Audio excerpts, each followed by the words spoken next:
Hello everyone, welcome to my channel. My name is Durgesh Misra.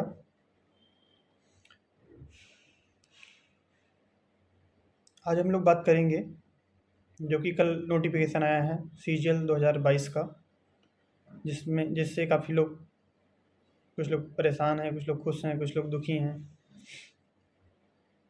कुछ अच्छी चीज़ें हुई हैं, कुछ प्रॉब्लम वाली चीज़ें हुई हैं, लेकिन पैनिक होने वाली ऐसी कोई बात नहीं है। जैसा कि देख बहुत लोग परेशान हो रहे हैं, आपको परेशान नहीं होना है। हम लोग बहुत अच्छे से जो चेंज हुए हैं उसको कैसे हैंडल करना है उस पर डिस्कस करेंगे।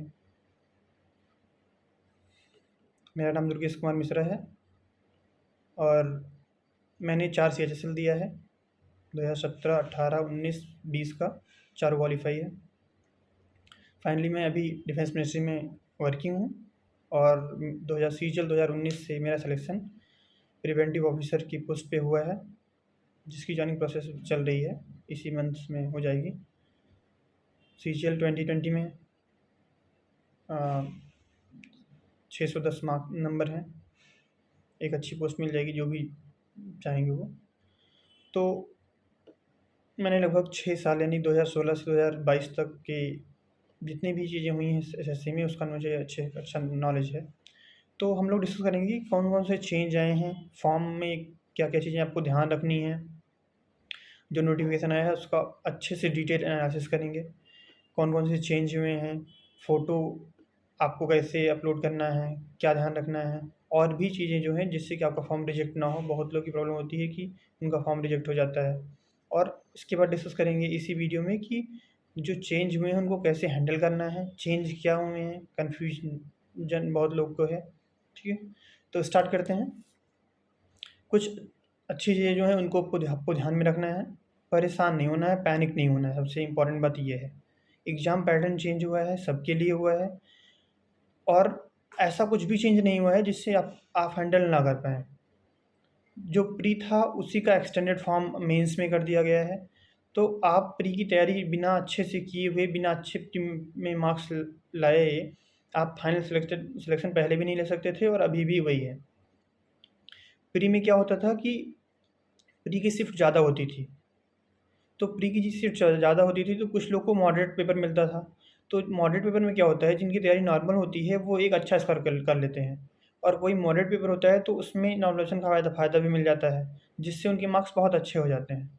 जबकि कोई बहुत टफ शिफ्ट है तो उसमें कोई बहुत अच्छा कैंडिडेट भी है, उसका नंबर भी कम हो जाता है, और उसको उस एवरेज में नॉर्मलाइजेशन नहीं हो पाता है, जिससे उसे प्रॉब्लम होती है। सेम ऐसे ईजी शिफ्ट वालों का नंबर कम हो जाता है। तो प्री क्वालीफाइंग अगर कर दिया गया है तो इसमें परेशान होने की कोई बात नहीं है। ये एक अच्छी बात है आपके लिए फ़िलहाल। प्री क्वालीफाइंग हो गया है, कोई प्रॉब्लम इसमें नहीं है। तो आपको बस ये ध्यान रखना है कि हमको प्री क्वालीफाइंग तो हो गया है, लेकिन जो प्री है वही मेंस है। तो प्री को आप क्वालीफाइंग मान के ना चलिए, आप प्री में अच्छे मार्क्स लाएँगे। इससे फ़ायदा क्या होगा कि आपको प्री अगर मार्क्स अच्छे आएँगे तो आपको मेंस, क्योंकि सेम पैटर्न लगभग है, केवल आपको अलग से कंप्यूटर अलग से पढ़ना है, वो भी नॉर्मल सा है। जो भी क्वालीफाइंग है, वो डिस्कस करेंगे हम लोग आगे। तो इसका मतलब ये है कि आपको प्री की तैयारी बहुत अच्छे से करना है, अपने टाइम को मैनेज करना है। आप केवल मैथ्स ही नहीं पढ़ेंगे, जैसे कुछ लोग क्या करते थे, जीएस को साइड कर देते थे।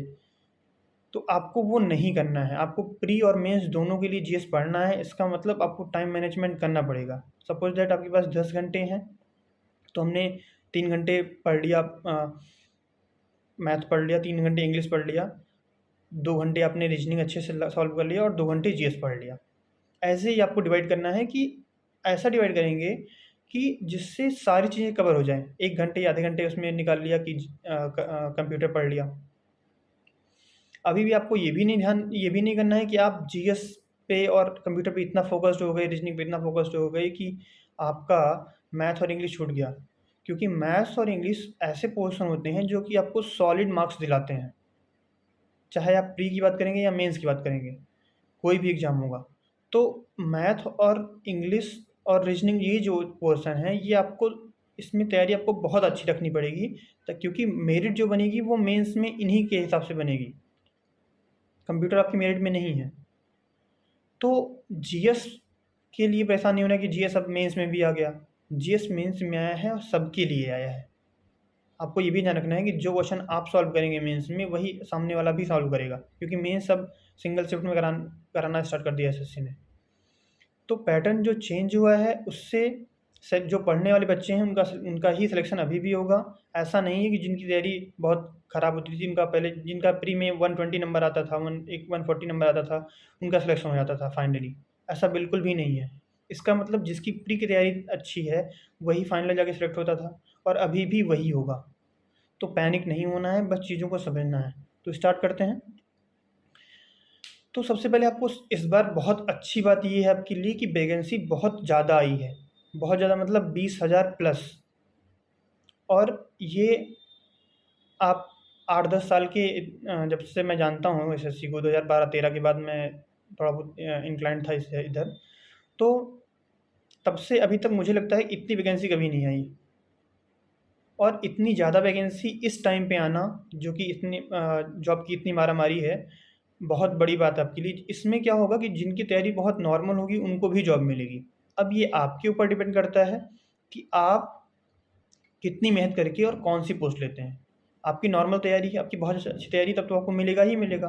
लेकिन अगर आपकी नॉर्मल तैयारी है तब भी इतनी ज़्यादा वैकेंसी है कि आपको कोई ना कोई पोस्ट हर हाल में मिल जाएगा। तो जिनकी तैयारी थोड़ा कम भी है वो भी पूरी ताकत लगा दें इसके लिए, जो कि आपके लिए बहुत फ़ायदेमंद होगा। पहली बार ऐसा आया है कि इतनी ज़्यादा वैकेंसी आई है। तो और दूसरी बात ये है इसके साथ में कि पैटर्न चेंज हुआ है। पैटर्न चेंज का कुछ लोग को फ़ायदा भी होगा। कुछ लोग क्या होता था कि उनकी मैथ या इंग्लिश बहुत वीक होती थी। उनका प्री में स्कोर तो अच्छा हो जाता था लेकिन मेंस में उनका गड़बड़ हो जाता था। तो अब आपको, अगर आपका प्री आप मेन मैथ और इंग्लिश बहुत अच्छी नहीं है, अच्छी तो होनी ही चाहिए। अगर मान लीजिए कहीं हल्का सा थोड़ा प्रॉब्लम भी है तो आप वो रीजनिंग और जीएस से कवर कर सकते हैं। हालांकि ध्यान रखना है कि मैथ, रीजनिंग और इंग्लिश ये तीनों स्ट्रॉन्ग जब तक नहीं होगा तब तक आपको सिलेक्शन के पास पहुंचने में बहुत प्रॉब्लम होगी। आप जीएस के बल पे सिलेक्शन नहीं ले पाएंगे। जीएस बस आपकी रैंक और पोस्ट चेंज करेगा। तो आपको पैनिक बिल्कुल भी नहीं होना है। आगे बढ़ते हैं। अप्लाई करने की ये जो डेट है आपको पता ही होगा, 17 सितंबर 2022 से, यानी कल से, और 8 अगस्त 2022 तक आप फॉर्म फिल कर सकते हैं। मेरी राय ये होगी, एडवाइस, कि आप एक आध हफ्ते देख लीजिए उसके बाद फॉर्म फिल कीजिए। लास्ट टाइम पे भी नहीं जाना है और एकदम हड़बड़ी में तुरंत भी नहीं करना है कि अभी कल नोटिफिकेशन आया अभी ही आप फॉर्म भर दीजिए। एक हफ्ते समझ लीजिए अच्छे से, कोई पैराग्राफ नहीं समझ में आ रहा है तो कोई ऐसा सेलेक्टेड कैंडिडेट है या जिसने बार बार फॉर्म भरा हो उससे समझ लीजिए कि यहाँ पे ये दिया गया है, क्योंकि इस बार बहुत डिटेल्ड नोटिफिकेशन दिया गया है। और आप कोशिश कीजिए खुद से वो पढ़िए, किसी और की बातों पे भरोसा उतना ना कीजिए। खुद से आप पढ़ेंगे तो आपको बहुत वो ईजी लैंग्वेज में नोटिफिकेशन दिया गया है, हर एक चीज़ मेंशन है पैरा वाइज, आप उसको बहुत आसानी से समझ सकते हैं। जो नहीं समझ में आ रहा है वो आप किसी से और पूछ लीजिए। लेकिन जब आप खुद से पढ़ेंगे तो आपको पता होगा, सिलेबस वगैरह बहुत अच्छे से मेंशन है। जो नया पैटर्न आया है जैसे कंप्यूटर ऐड हुआ है तो वो भी उसका सिलेबस एक डिक्टो दिया गया है। बाकी मैथ्स, इंग्लिश, रीजनिंग इन सब का भी सिलेबस दिया गया है। सारी चीज़ें आपको नोटिफिकेशन में बताई गई हैं। तो आप प्लीज़ ये कीजिए कि एक बार कम से कम नोटिफिकेशन को खुद से पढ़ लीजिए, आधा 1 घंटा लगेगा। वो आपको तैयारी में आपकी बहुत हेल्प करेगा, क्या पढ़ना है और क्या नहीं पढ़ना है। सबसे इम्पोर्टेंट, क्योंकि मार्केट में इतनी ज़्यादा मटेरियल है कि आपको ये भी डिसाइड करना है कि हमें क्या पढ़ना है और क्या नहीं पढ़ना है। ठीक है, आगे बढ़ते हैं। तो टेंटेटिव डेट जो है प्री की यानी टायर 1 की जो कि क्वालिफाइंग है उसकी है दिसंबर 2022, यानी कि आपके पास बहुत टाइम नहीं है। आपको अभी से ही पूरा प्लान करना होगा कि हमें कब से कौन सी चीज़ें, करंट अफेयर कब तक तैयार करना है, कब से प्रैक्टिस सेट स्टार्ट करना है, प्रीवियस ईयर को कब तक रिवाइज करके ख़त्म कर देना है, नोट्स कब तक रिवाइज कर लेना है। इन सब चीज़ों का प्लान अभी से तय कर लीजिए आप। तो आपको बहुत आसानी से, आप दिसंबर जनवरी जब भी होगा तो आप बहुत आसानी से उसमें अच्छे मार्क्स गेन कर पाएंगे। ठीक है, आगे बढ़ते हैं। टेंटेटिव डेट मेंस की अभी नहीं आई है। मेंस की डेट जो है वो प्री के बाद बताई जाएगी। ठीक है, इसमें आपको पता ही होगा कि ग्रुप बी और सी की पोस्ट होती हैं।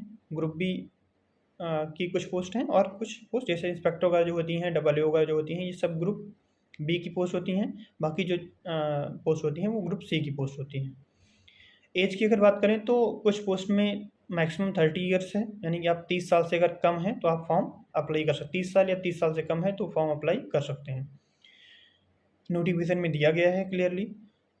दूसरा ग्रुप होता है 20 से 30 साल, जैसे एएसओ वगैरह, कुछ एएसओ वगैरह हैं जिसमें 20 से 30 साल के लिए आप एलिजिबल होते हैं, यानी कि कम से कम आपकी एज 20 होनी चाहिए और ज़्यादा से ज़्यादा 30 होनी चाहिए। जैसे मैंने जब पहला एग्ज़ाम दिया था सीजीएल 2019 का, तो मेरी 20 साल एज नहीं थी, तो हम एएसओ, कुछ एएसओ के लिए एलिजिबल नहीं थे, सीएसएस वगैरह, इसलिए हमें प्रिवेंटिव ऑफिसर लेना पड़ा। तो तीसरी कैटेगरी होती है 18 से 27 साल, इसमें लगभग सारे लोग आ जाते हैं। मैक्सिमम जो क्राइटेरिया है वो ज़्यादातर पोस्ट इसी उसमें है, और ज़्यादातर लोग इसमें आ जाते हैं कि आपकी एज 18 से 27 के बीच होनी चाहिए, यानी आप 18 साल से आपका कम नहीं होना चाहिए और 27 साल से ज़्यादा नहीं होना चाहिए। आगे बढ़ते हैं। कुछ नई पोस्ट आई हैं, इसीलिए वैकेंसी बहुत बढ़ी है, तो आपको ये भी ध्यान रखना है कि जो नई पोस्ट आई हैं वो एक आपके लिए अपॉर्चुनिटी लेके आई हैं। आपको पता ही होगा, अभी कुछ दिन पहले नोटिफिकेशन आया था कि पोस्टल असिस्टेंट और सॉर्टिंग असिस्टेंट जो है वो इसमें ऐड कर दिया गया है, जो कि इसमें नोटिफिकेशन में क्लियरली मेंशन है, बिल्कुल ऐड कर दिया गया है। साथ में जैसे हम अभी जेएस से हैं, तो मेरा प्रमोशन जो होगा वो एसएस से होगा, सीनियर सेक्रेटरीट असिस्टेंट होगा, अगर हम जॉब करेंगे, वैसे मुझे छोड़ना है। तो वो डायरेक्ट पोस्ट अभी तक नहीं होती थी, प्रमोशन से होता था, लेकिन इस बार यूडीसी के पैरेलल रख के उसको और लाया गया है उसको, ठीक है। सेम एक नई पोस्ट आई है सीनियर एडमिनिस्ट्रेटिव सर्विसेज, ठीक है, तो ये भी एक पोस्ट आई है नई। और तो ये सब जो नई पोस्ट आई हैं, इसी वजह से वैकेंसी बहुत बढ़ गई है। जैसे नॉर्मली 4-5 हज़ार तो पोस्टल असिस्टेंट ने बढ़ा दिया, 1-आध हज़ार एसएससी ने बढ़ाया होगा, ऐसे ही अभी बढ़ाया है इसने, तो इसीलिए वैकेंसी आपकी बहुत बढ़ गई है। जनरली वैकेंसी पिछले 2-3 सालों में 7-8 हज़ार 9 हज़ार ही होती थी, और इस बार 20 हज़ार प्लस वैकेंसी आई है, अभी बढ़ने के भी चांसेस हैं थोड़ा बहुत। तो ये बहुत बड़ी अपॉर्चुनिटी है आपके लिए, ठीक है। एज लिमिट की बात करें, बहुत इंपॉर्टेंट है, तो आपको आपकी जो ये एज है 30 साल, 20 से 30 साल, 18 से 27 साल, ये जो काउंट की जाएगी वो 1 जनवरी 2022, 1 जनवरी 2022 को आपकी एज काउंट की जाएगी। तो आपको उसके हिसाब से आपको देखना है कि हम कितने साल के हैं अभी, और फॉर्म अप्लाई कर सकते हैं कि नहीं कर सकते हैं, ठीक है। आगे बढ़ते हैं। तो एज रिलैक्सेशन की अगर बात करें, अगर आप एससी या एसटी बिलोंग करते हैं तो आप 5 साल का रिलैक्सेशन है, जो भी एज है उसमें अपर लिमिट में 5 साल का रिलैक्सेशन होता है, और ओबीसी में 3 साल का रिलैक्सेशन आपको मिल जाएगा, ठीक है। आगे बात करें, अगर जो इम्पोर्टेंट बात है मैं उस पर आप डिस्कस कर रहा हूँ आपको। और अगर आगे बात करें तो इसेंशियल जो एजुकेशन क्वालिफिकेशन है, यानी कि आपकी जो इसमें ग्रेजुएशन ही होता है ज़्यादातर में, तो ये जो ग्रेजुएशन मांगा गया है आपका, डिग्री आपकी, या फिर जो आपका थर्ड ईयर की मार्कशीट या रिजल्ट आ जाना चाहिए, वो जो आपकी डेट है वो है 8 अक्टूबर 2022, यानी 8 अक्टूबर 2022 को आपके पास आपकी मार्कशीट होनी चाहिए, या मार्कशीट में जो डेट हो वो 8 अक्टूबर से पहले की होनी चाहिए। 8 अक्टूबर 2022 आपकी इसेंशियल क्वालिफिकेशन डेट है। क्लियर होगा सबको? आगे बढ़ते हैं। फ़ोटो की बात करें, फ़ोटो में बहुत लोग का क्या होता है, हर बार पता चलता है कि उन्होंने फ़ोटो गलत अपलोड कर दी थी, जिससे कि फॉर्म रिजेक्ट हो गया, या और छोटी-छोटी गलतियाँ कर दी। तो फ़ोटो आपको ध्यान रखना है कि फ़ोटो जो होना चाहिए वो 20 केबी से 50 केबी के बीच में होना चाहिए। 20 मिनिमम, 50 मिनिमम केबी के बीच में होना चाहिए फ़ोटो, और 3 महीने से पुराना नहीं होना चाहिए। आप नया फ़ोटो खिंचवा के और वो अपलोड कीजिए, ठीक है। अगर इसकी विड्थ की बात करें तो 3.5 सेंटीमीटर इसकी चौड़ाई होगी, और 4.5 सेंटीमीटर इसकी लंबाई होगी, यानी हाइट होगी, ऊंचाई होगी। और इसमें आपको ध्यान का रखना है, कुछ लोग गलती कर देते हैं कि आप एक नॉर्मल फ़ोटो खिंचवाइए, यानी उसमें चश्मा नहीं होना चाहिए, टोपी नहीं होनी चाहिए, या कुछ भी एक्स्ट्रा चीज़ें नहीं होनी चाहिए। तो आपको इन सब का भी ध्यान रखना है फ़ोटो अपलोड करते टाइम। आगे बढ़ते हैं। आपको ये भी ध्यान रखना है कि लास्ट डेट का इंतज़ार नहीं करना है। हाँ, बहुत जल्दी भी नहीं करनी है, बहुत जल्दी भी नहीं करनी है। तो आप इंतज़ार नहीं करना ज़्यादा, बस थोड़ा-सा आप 1 हफ़्ते 10 दिन समझ लीजिए कि प्रोसेस क्या-क्या है, कौन-सी चेंज आई हैं, कोई दिक्कत तो नहीं नई, और कुछ लोग फॉर्म अप्लाई कर रहे हैं, ठीक है? और फॉर्म अप्लाई करते टाइम बहुत केयरफुल तरीके से पढ़िए उसको, ठीक है? आगे बढ़ते हैं। तो आपको अगर मान लीजिए फ़ी की बात करें, तो फ़ी इसमें 100 रुपये लगता है, सबको पता होगा। और एप्लीकेशन करेक्शन की बात करें, मान लीजिए अभी आप आपने फॉर्म अप्लाई कर दिया है, सपोज दैट आपने अप्लाई कर दिया और आपको अभी बाद में पता चला कि कोई प्रॉब्लम आ गई है। तो अगर आपको प्रॉब्लम याद आ गई तो अच्छी बात है, नहीं याद आई याद आ गई है तो आपके लिए जो करेक्शन डेट है वो है 12 अक्टूबर 2022 से 13 अक्टूबर 2022 तक। यानी 1 दिन के लिए आपको 24 घंटे के लिए आपको टाइम मिलेगा कि आप कोई अपने फॉर्म में करेक्शन कर लीजिए।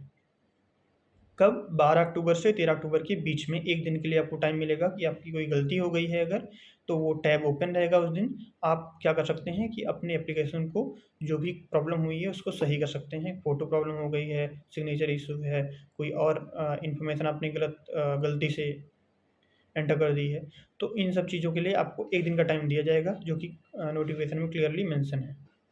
अब आते हैं सबसे इंटरेस्टिंग पॉइंट पे और सबसे इम्पोर्टेंट पॉइंट पे, जो कि एग्ज़ाम पैटर्न अब क्या है। तो एग्ज़ाम पैटर्न जो आपका है अभी, पहले क्या होता था कि टायर 1 होता था, टायर 2 होता था, टायर 3 होता था, टायर 4 होता था। अभी थोड़ा-सा चेंज हुआ है। अब चेंज जो हुआ है वो क्या हुआ है कि आपका प्री जो है वो क्वालीफाइंग कर दिया गया है। सबसे इम्पोर्टेंट बात, प्री का जो पैटर्न है वो सेम है।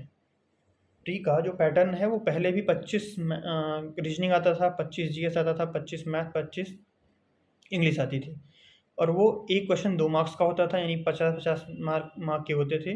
टोटल 100 क्वेश्चन 200 मार्क्स के, और आपको टाइम मिलता था 1 घंटे। सेम पैटर्न है, बस खाली प्री में जो चेंज हुआ है वो एक ही चेंज हुआ है कि आपका जो ये प्री है वो क्वालीफाइंग है, यानी प्री के मार्क्स फाइनल मेरिट में ऐड नहीं होंगे। क्लियर है बात? आगे बढ़ते हैं। पहले जैसे नेगेटिव मार्किंग थी 1/2, वैसे अभी भी है, कोई भी चेंज प्री के नेगेटिव मार्किंग में नहीं है। आगे बढ़ते हैं। टायर 2 यानी मेंस, जो प्री क्वालिफाई करेंगे उनको मिलेगा, मेंस में मौका मिलेगा।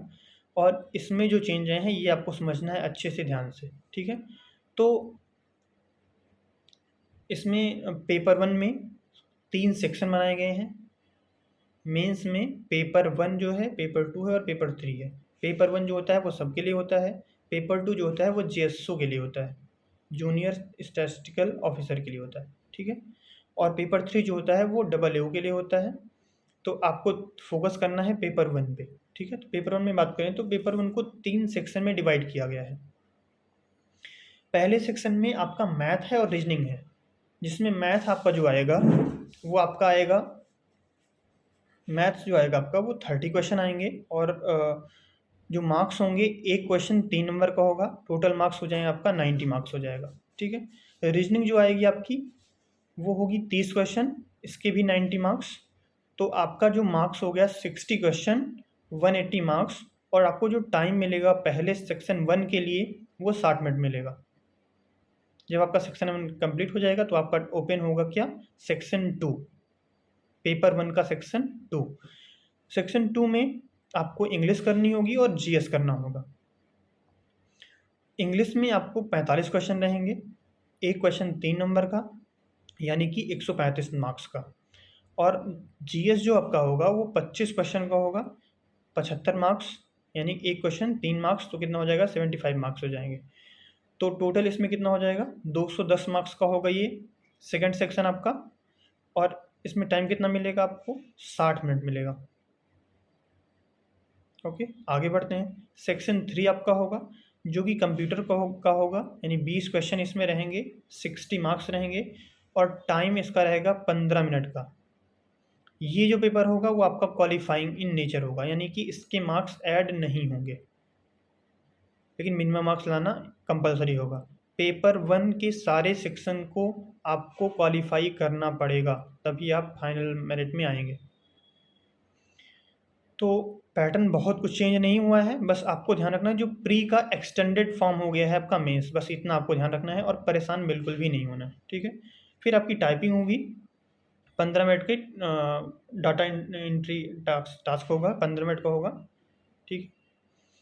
आगे बढ़ते हैं। सेम डे ही होगा, ये भी बताया गया है कि जो आपकी टाइपिंग होगी वो सेम डे ही होगी, यानी पहला जो आपका सेशन होगा मेंस का वो 2 घंटे 15 मिनट का होगा, जिसमें सेक्शन 1 मैथ रीजनिंग 1 घंटे, सेक्शन 2 इंग्लिश जीएस 1 घंटे, और सेक्शन 3 15 मिनट का कंप्यूटर।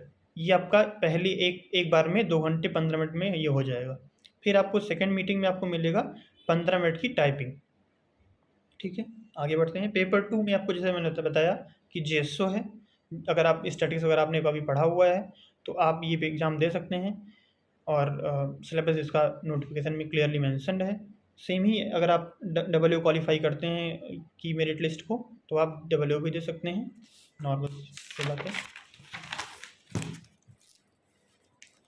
तो आपको पता चल ही गया होगा कि 2 घंटे मीन्स जो है वो दो सेक्शन में है। एक है आपका पहला सेक्शन जो है पूरे में, यानी पेपर 1 में आपको 2 घंटे 15 मिनट लगेगा। एक जैसे 2 मीटिंग होता है, पहली मीटिंग में 2 घंटे 15 मिनट और दूसरी मीटिंग में 15 मिनट की टाइपिंग आपकी हो गई। ठीक है, ध्यान इसमें रखना है, जो इम्पोर्टेंट बात है कि निगेटिव मार्किंग जो आपकी है वो 1 नंबर आपका कटेगा। एक क्वेश्चन करने पे 3 नंबर मिल रहे थे और एक क्वेश्चन अगर गलत करेंगे तो 1 नंबर कटेगा। तो यहाँ नेगेटिव मार्किंग में चेंज हुआ है, उसको आपको ध्यान रखना है।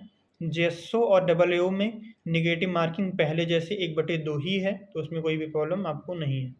ठीक है, कंप्यूटर नॉलेज जो टेस्ट है आपका 15 मिनट वाला, वो आपका कंपलसरी है लेकिन क्वालिफाइंग है, यानी आपको देना है, क्वालिफाई भी करना है, लेकिन वो मेरिट में ऐड नहीं होगा, फाइनल मेरिट में ऐड वो नहीं होगा।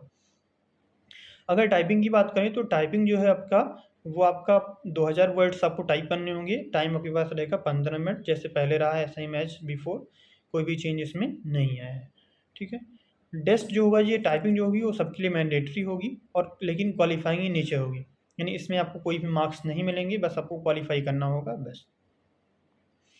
जो एक नई चीज़ ऐड हुई है कंप्यूटर, बाकी सबका सिलेबस तो सेम ही है जैसे पहले रहा है, आपको एक बार देख लेना है ओवरव्यू, लेकिन वो सेम ही है जैसे पहले रहा है प्री का। तो प्री और मेंस दोनों का, क्योंकि प्री का ही एक्सटेंडेड फॉर्म मेंस है। तो मेंस में जो नई चीज़ ऐड हुई है कंप्यूटर, उसका सिलेबस आप एक बार देख लीजिएगा और कहीं नोट करके रख लीजिएगा, जहाँ आप पढ़ते वगैरह हैं। अगर आप वहाँ पे चिपका लेंगे तो जब भी आप एक दिन में अगर एक टॉपिक भी पढ़ेंगे तो आप आसानी से 10-15 दिन में पूरा कंप्यूटर आप आसानी से पढ़ सकते हैं। तो कंप्यूटर में कंप्यूटर बेसिक आएगा आपका, उसमें जो दिया गया है सॉफ्टवेयर आएगा, working with internet and emails आएगा। ठीक है, बेसिक ऑफ नेटवर्किंग नॉर्मल से क्वेश्चन आएंगे, एंड साइबर सिक्योरिटी आएगा। और एक और इम्पॉर्टेंट इसमें चेंज आया है, जो कि आपको नोटिफाइड करके बताया भी गया था, कि डॉक्यूमेंट वेरिफिकेशन जिसमें टाइम लगता था वो डिपार्टमेंटल होगा, यानी आपको एसएससी की डीबी नहीं करानी पड़ेगी। अब जो ये पैटर्न चेंज हुआ है, इससे जो आपको फ़ायदा होगा वो क्या होगा कि जैसे यूपीएससी 1 साल में सारी चीज़ें फाइनल करके जॉइनिंग दे देता है, वैसे ही अब क्या होगा कि एसएससी भी बहुत फास्ट काम करेगा, क्योंकि इसने टायर 3 ख़त्म कर दिया है, टायर 4 ख़त्म कर दिया है, और डीबी भी ख़त्म कर दिया है। यानी कि जो 3-3 महीने का गैप होता था, लगभग 8 से 9 महीने का, वो आपको 2 साल जो लगता था, 2.5 साल लगता था, वो अब 1 साल में पूरी चीज़ें ये आराम से कंप्लीट कर लेगा। तो आपका ये भी फ़ायदा है कि अगर आप अभी बहुत अच्छे से तैयारी शुरू कर देंगे और तैयारी कर लेंगे, तो 1 साल में आप इंस्पेक्टर होंगे, आपके कंधे पे 3 स्टार होंगे। तो बहुत जल्दी नौकरी पाने का ये बहुत सुनहरा अवसर है। बहुत लोग पैनिक हैं कि पैटर्न चेंज हो गया है। पैटर्न चेंज होने से कोई भी इफ़ेक्ट नहीं आएगा। पहले भी आपको प्री की तैयारी करनी थी, अभी भी प्री की तैयारी आपको अच्छे से करनी है बस। अपने आप को मैनेज करना है कि हमें मैथ, रीजनिंग, इंग्लिश ये सब में मैनेज करना है। लेकिन ये परेशान होने वाली बात बिल्कुल भी नहीं है। कुछ लोग तो ऐसे परेशान हो रहे हैं, हमसे भी कई लोगों ने पूछा, तो मुझे ये समझ में नहीं आया कि आप पहले भी प्री की तैयारी अच्छे से करते थे, तब तो आप टाइम मैनेज करते थे ना, तो अभी वही काम आपको क्या करना है, मेंस में करना है। तो पैटर्न चेंज होने से ऐसा कुछ भी चेंज नहीं हुआ है जिससे कि आपको कुछ नया पढ़ना है या ज़्यादा प्रॉब्लम क्रिएट करनी है। तो बस आपको क्या करना है, अपने टाइम को मैनेज करना है। आगे बढ़ते हैं। बस ध्यान ये रखना है कि आपको जो मेरिट बनेगी वो केवल मेंस के बेस पे बनेगी। जो क्वालिफाइंग है प्री, वो इसमें इंक्लूड नहीं होगा। केवल जो मेंस में पेपर्स हो रहे हैं वही मेरिट लिस्ट में, फाइनल मेरिट लिस्ट में काउंट किए जाएंगे। ठीक है, आगे बढ़ते हैं। फिजिकल स्टैंडर्ड कुछ लोग को कन्फ्यूजन रहता है। तो कुछ पोस्ट हैं इस नोटिफिकेशन में, हमेशा रहती हैं, जिनमें फिजिकल स्टैंडर्ड आपको चाहिए, तो आप एक बार उसको देखना पड़ेगा। कौन कौन सी पोस्ट में बता दे रहा हूँ। इंस्पेक्टर जो होते हैं, जिसमें एक्साइज इंस्पेक्टर, एग्जामिनर और प्रिवेंटिव ऑफिसर, इन तीनों में फिजिकल स्टैंडर्ड कंपलसरी है। आप देख लीजिएगा कितने सेंटीमीटर हाइट है, और भी चीज़ें हैं, वेट है एटसेट्रा। फिर आपको एक पोस्ट है inspector of central bureau narcotics, इसमें भी आपको फिजिकल स्टैंडर्ड कंपलसरी है। Sub inspector central bureau narcotics इसमें भी है। Sub inspector junior intelligence officer इसमें भी है। सब इंस्पेक्टर सीबीआई इसमें भी है। और सब इंस्पेक्टर एनआईए में है। यूडीसी इन बीआरओ, बीआरओ मतलब border road organisation, ministry of defence. तो इतनी ये जो पोस्ट हैं इनमें आपको ध्यान रखना है कि ये पोस्ट भरने से पहले या आप अगर आप इनको चाहते हैं कि हमें ये पोस्ट मिले, तो आप अपनी फिजिकल स्टैंडर्ड जो आपको दिया गया है उसको आप एक बार चेक कर लीजिए कि आप उसमें हैं कि नहीं है। अगर आप नहीं हैं तो आपको कुछ और पोस्ट अपने माइंड में बना के चलना पड़ेगा। ठीक है, आगे बढ़ते हैं। अब आते हैं स्ट्रेटजी पे। जो प्लान चेंज हुआ है उसको आपको कैसे फॉलो करना है, कैसे ही फर्स्ट अटेम्प्ट में आपको बहुत अच्छी से अच्छी पोस्ट ले सकते हैं आप। और एटलीस्ट सिलेक्शन तो सबका होना ही चाहिए। अगर आप तैयारी कर रहे हैं पिछले 1-2 साल से, एक साल से भी कर रहे हैं, तो आप इसमें बहुत आसानी से सिलेक्शन ले सकते हैं, क्योंकि इतनी पोस्ट बहुत, आपको ये नहीं देखना है कि पैटर्न चेंज हुआ है, आपको देखना है कि पॉजिटिव चीज़ जो इसमें हुई है कि वैकेंसी बहुत ज़्यादा आई है। ठीक है, तो आपको तैयारी अपनी अच्छी करनी पड़ेगी।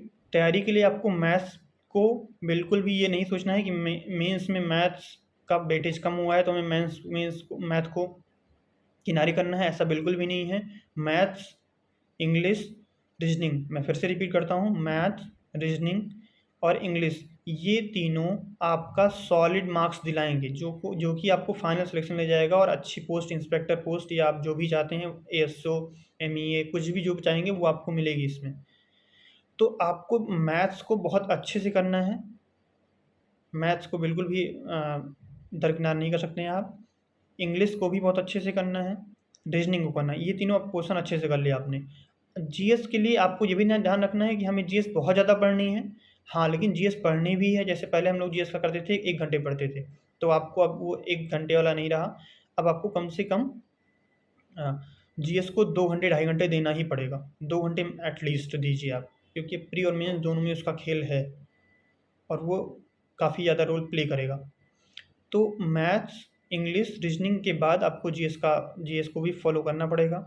जिनकी मैथ अच्छी होती है उनकी रीजनिंग अच्छी होती है, तो आप मैथ और रीजनिंग को मैनेज कीजिए अच्छे से। और इंग्लिश को पढ़ना ही पढ़ना है, बिना इंग्लिश के सिलेक्शन हो ही नहीं सकता है। जीएस को भी अब आपको थोड़ा सा टाइम, जैसे पहले कम टाइम देते थे, अभी थोड़ा आपको टाइम बढ़ाना पड़ेगा आपको जीएस का।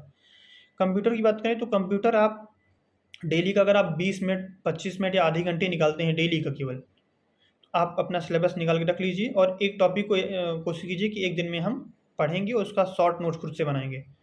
परेशान होने की ज़रूरत नहीं है कि अभी इसमें मटेरियल नहीं है, अभी नई बुक आएगी तब पढ़ेंगे, ऐसा बिल्कुल भी नहीं है। सारी चीज़ें इंटरनेट पे दी गई हैं। आपके पास छोटे जैसे 10th की, 9th की, 12th की बुक भी होगी, तो जो टॉपिक दिया गया है उसका बेसिक जानकारी आप ले लीजिए। फिर जब प्रैक्टिस सेट अभी कुछ जल्दी ही 1 आध महीने में अवेलेबल हो जाएगा मार्केट में, तो आप बहुत अच्छे से प्रैक्टिस कर पाएंगे।